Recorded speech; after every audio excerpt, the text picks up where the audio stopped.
Okay, nerds, we have an episode. We got to get this episode out of here. I actually have full battery, but I don't have a whole lot of time to film because I've got, chores and honeydew things to do. So, that being said, we're not going to do the tease. I mean, this is enough tease. We're going to hit an intro.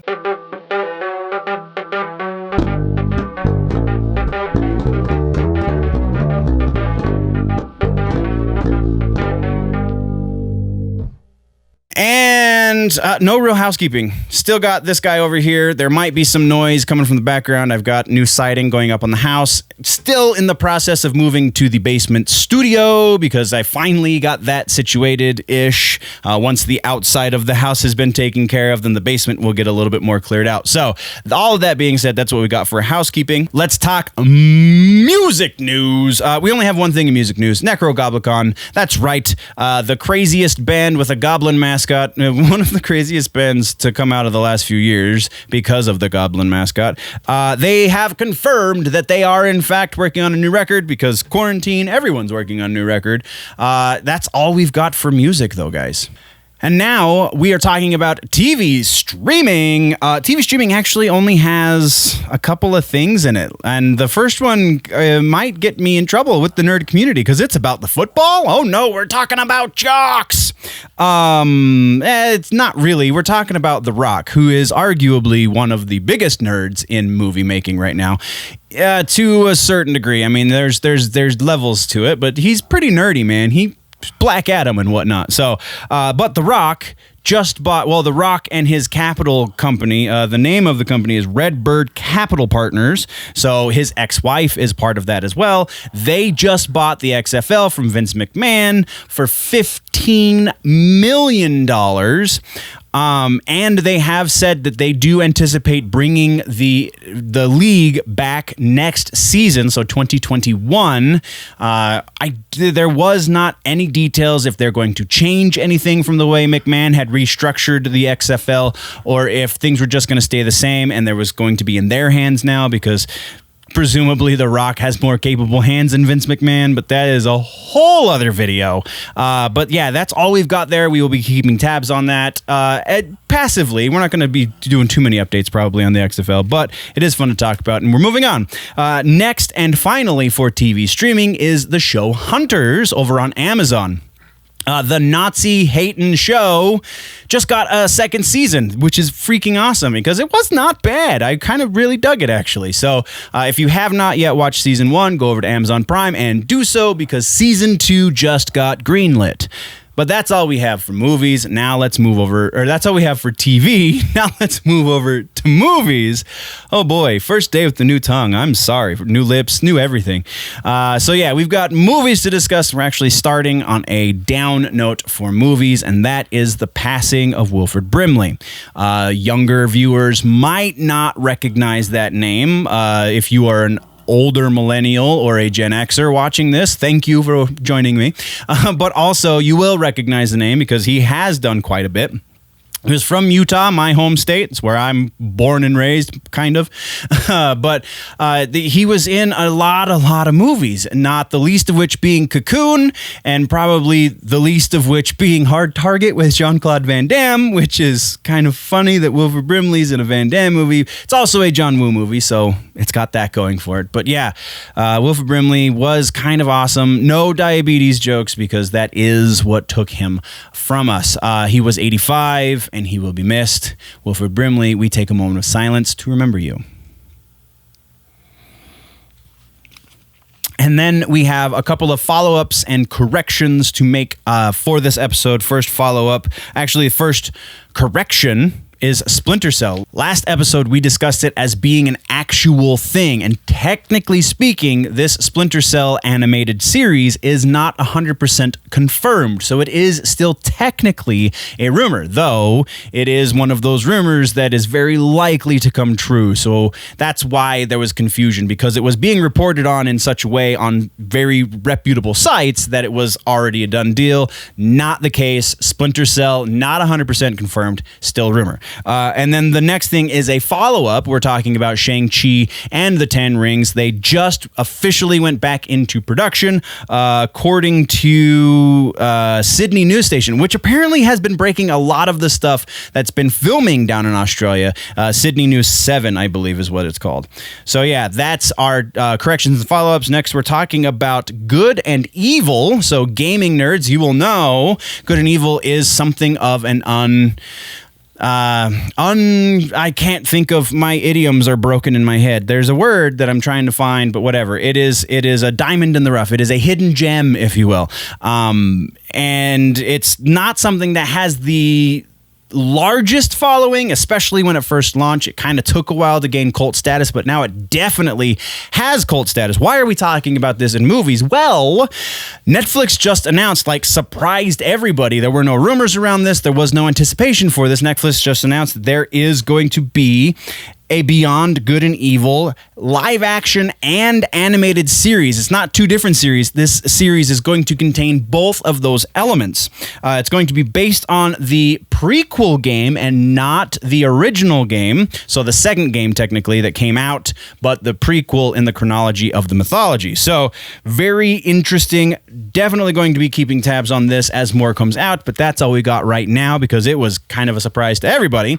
And then our final piece in movie news, technically is a follow-up, and I don't know why I didn't put it in the follow-up section, but we do have official confirmation that Courtney Cox has just been recast as Gale Weathers for Scream 5. So now Courtney Cox and David Arquette and somebody else, I didn't put that in the notes, but there's been 3 original cast members confirmed for this reboot, Scream 5, continuation of the Scream franchise. That's all we've got for movies. Let's get into gaming and tech. First up, we have a follow-up on the Twitter scenario, the scandal that happened about a week and a half ago when all of those accounts got hacked. Well, we know now that it wasn't actually a hack. Somehow these kids got beyond the Twitter gates, if you will, and got into a portion of the site where they could access a key that let them reset passwords. So they went to whatever verified accounts they could get to and reset the password. So all they had to do was log themselves into these accounts. And we now know that it was 3 kids. I'm not going to use their names, but there are 3 children involved. They are all teenagers. 2 of them are from Florida, and 1 of them is from the UK. The 2 stateside are being each charged with at least 30 felonies. I could not find exactly how much the kid from the UK is being charged with, but it's the UK, so he might get off. Totally joking. We're moving on. Not joking about them being kids and being young and lots of things wrong, but the whole UK thing. Anyway, moving on. We are talking now about TikTok and stateside. This is a big news deal, but so if you're watching anywhere outside of the United States, then you probably can skip forward a couple of seconds. But Microsoft is in the middle of a deal. This is confirmed. Microsoft is in the middle of the deal to either purchase the app from the parent company, ByteDance, or potentially even purchase ByteDance from China so that the app can continue where it can continue being used stateside. This is kind of huge because Microsoft does not currently have a social media app. So this being one of the largest social media apps, it makes them poised to kind of be one of the powerhouses to be messed with once again in all possible categories. Wow.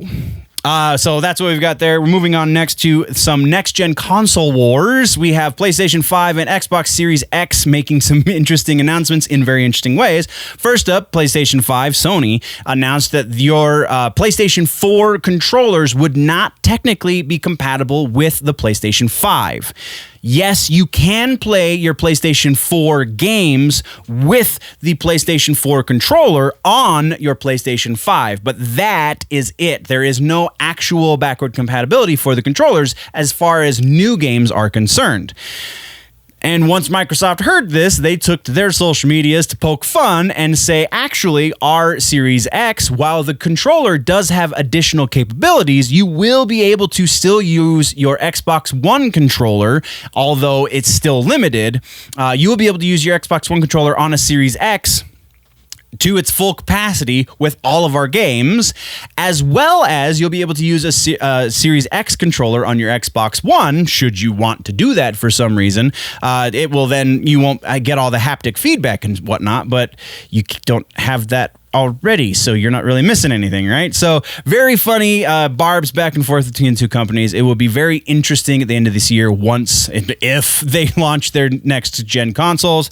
That's all we've got there. We're moving next into comic books, and in comic books we have our first piece is Ghost Rider issue number 7.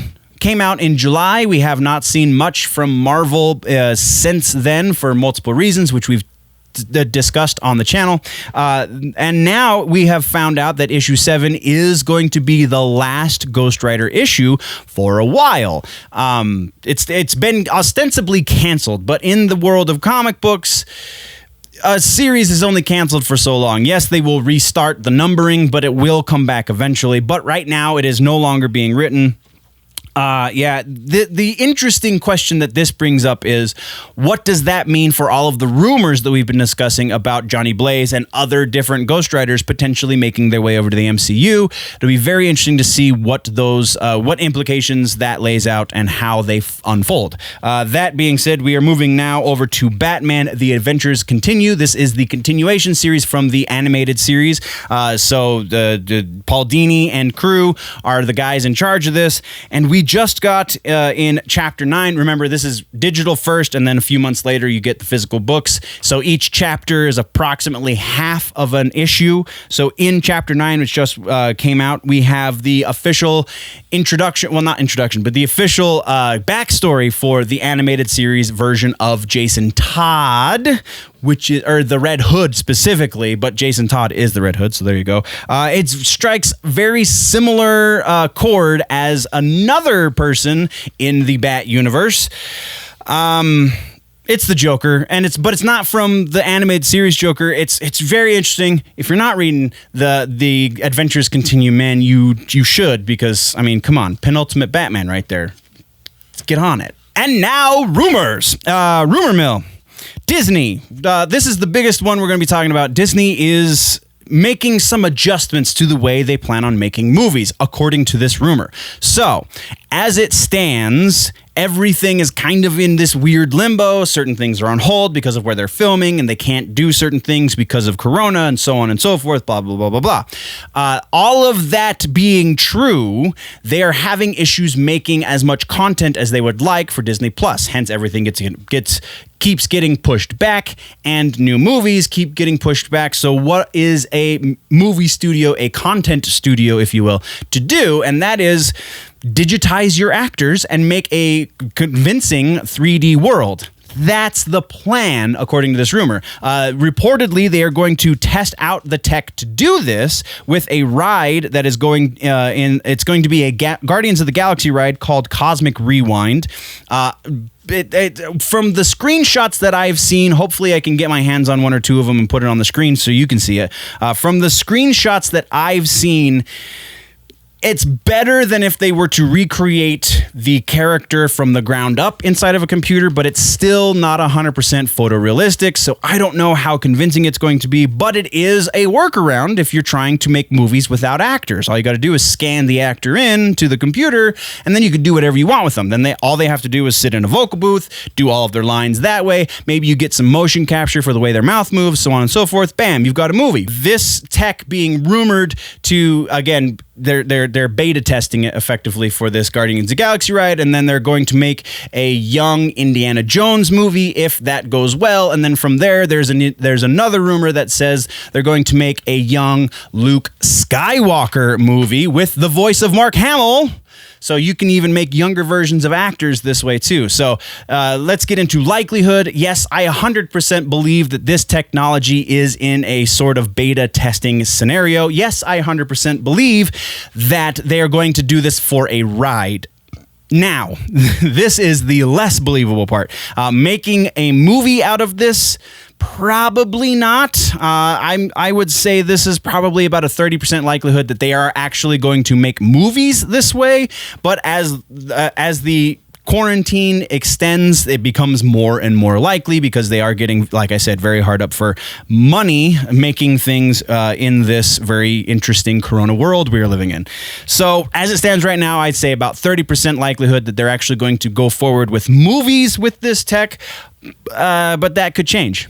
So we're moving on. Next, we're talking about Suicide Squad. That's right, James Gunn's The Suicide Squad. There has been a rumor saying that Alice Braga has been cast for Poison Ivy. James Gunn recently came out and said, no, actually, that's not the thing. That's not a direct quote. That's me putting words into his mouth, but that's effectively what he said. This is not the case. Alice Braga is not going to be playing Poison Ivy. Rumor squashed. Moving on, next we're talking about Legend of Zelda Ocarina of Time. That's right, gaming rumors, baby. So 2021 is the 35-year anniversary for the franchise of Zelda. So the first Zelda game was released 35 years ago in 2021. So it sounds like this rumor is implying that there is a lot planned for the celebration thereof. Very likely that is true, and part of this rumor also says that there's going to be a remake or a remaster of The Legend of Zelda Ocarina of Time on the Switch. Now, the reasoning behind this has to do with a new trademark filed by Nintendo in Europe and Australia. They're not renewing an existing trademark. They filed a brand new trademark that has to do with Legend of Zelda Ocarina of Time. Very potentially, this could be toys. This could be any number of things, but there is a lot of speculation saying that it's not too far of a leap to think that they're going to remaster their masterpiece game from the Nintendo 64 and put it on the Switch. Likelihood for this one, I'm 50-50 on this. Nintendo sometimes does these awesome things where it's like, why did nobody else think of this? But since other people are thinking of this, that kind of makes me lean to the side that maybe they're not going to do this, but it would be a great masterstroke thing to do on the Switch, and just so much going in both directions. I say 50-50 shot this one actually happens. Next, we're talking about Hitchhiker's Guide to the Galaxy. That's right, Hulu, the Hulu series that I believe we've talked about this on the show when it originally got announced. It's not yet aired yet. They haven't posted it to the site. It's not streaming anywhere, but it is now reportedly getting a second season, even though we haven't seen hide nor hair from it since it was announced, kind of. Like, it's in production. We know that much, but likelihood for this, I feel like this is pretty freaking likely. I'm going to go even above 50-50. We're looking at about a 65-70 roughly percent chance that this is actually going to be a thing, because this does tend to be the way of things, at least for a second season. Now, if this were season 2 going into season 3, I would be a little more apprehensive unless we already knew the numbers and so on and so forth. So about 65-70% chance this is very likely to happen. And then our final rumor is The Walking Dead. We have a new rumor that says Stephen Yeun is going to be returning. We actually already had a little bit of a news thing we didn't talk about on the show because it's a really small blip that says he's going to be coming back sometime in season 12, the next season, in a flashback, or even the last episode of this season might have been what it was, in a flashback. So that's already been a thing. But now we have rumors saying that there's going to be a prequel series, potentially a mini series, that deals very specifically with the character of Glenn. So Stephen Yeun would be reprising his role as Glenn, potentially for a few episodes, maybe even a couple of seasons. Likelihood for this, we're putting pretty freaking low. I would 20%. We're saying about 20% likelihood this is a thing, because we do know it has been announced that there are a lot of other projects in the works as far as the Walking Dead series goes. But we also know that Stephen Yeun has moved past his time on The Walking Dead. So the likelihood of him coming back, I feel like, is pretty slim. Even though I'm sure they would love to do this, I don't think it's going to happen. But that's all we got for rumors, guys. And actually, all we have for the episode. So what did I miss? What should we talk about in the next one? Let me know in the comments down below. If, though, you want to go deeper into the conversation, jump over to the website, generallynerdy.net, or the Patreon if you want to support, patreon.com/generallynerdy. You can find all of the things there. Go check them out. If you are falling behind in your nerd news and you want to catch up, you can click or tap one of the 2 boxes right there below my face right now. Don't forget to click the subscribe button and ding the bell to get notifications. And before we head out, guys, always remember, nerds, that if it's generally nerdy, it's probably here.